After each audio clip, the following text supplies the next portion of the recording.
How to be consistent when the results aren't instant. I am Eve Manyo, teacher, tutor, stroke survivor, at ngayon isa ng online entrepreneur. Today, I'm going to talk about embracing the journey and understanding that growth takes time.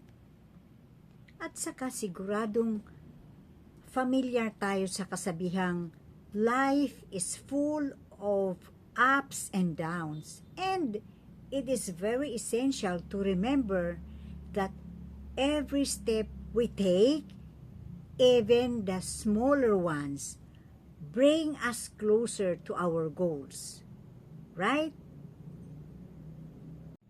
Sometimes we get frustrated when things don't happen as quickly as we want.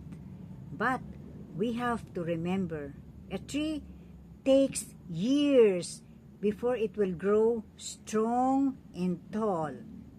The same with our personal and professional growth. It needs nurturing and patience. Parang nagtatanim ka ng isang halaman. Nagtatanim ka ngayon, didiligan mo siya upang tumubo siya ng malusog at aabot tayo sa panahon na pwede na siyang anihin. Kaya lahat ng nangyayari dito sa universe ay may proseso.